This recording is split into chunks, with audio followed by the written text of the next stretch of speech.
বাংলাদেশের পরবর্তী ফুটবল ম্যাচের সময়সূচি দেখুন। গত জুনে ঘরের মাঠে সিঙ্গাপুরের কাছে 2-1 গোলের হার বড় ধাক্কা হয়ে এসেছিল বাংলাদেশ ফুটবল দলের জন্য।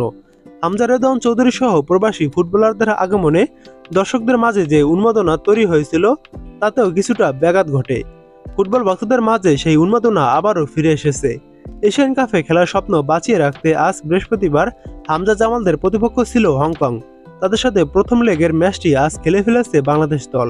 এরপর দ্বিতীয় লেগেও হংকংয়ের সাথে বাংলাদেশ ম্যাচ খেলবে। আর 4 দিন পর হংকংয়ের মাটিতে সেই ম্যাচটি শুরু হবে। সেই ম্যাচ নিয়েই আজকের মূলত আলোচনা। অর্থাৎ দ্বিতীয় লেগেও বাংলাদেশ হংকংয়ের বিপক্ষে ম্যাচ খেলবে। এটি বাংলাদেশের পরবর্তী ম্যাচ। এর আগে বাংলাদেশ এশিয়ান কাপের মূল পর্বে সর্বশেষ খেলেছিল 1980 সালে। আরও একবার এই প্রতিযোগিতায় খেলতে তাদের অপেক্ষা চলছে 45 বছরের।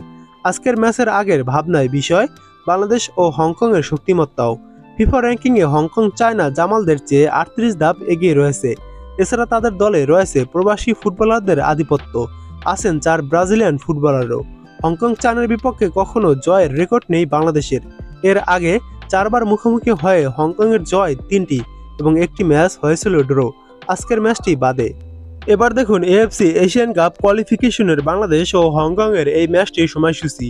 এই ম্যাচটি শুরু হবে অক্টোবরের 14 তারিখ, বাংলাদেশ সময় সন্ধ্যা 6টায় ম্যাচটি শুরু হবে।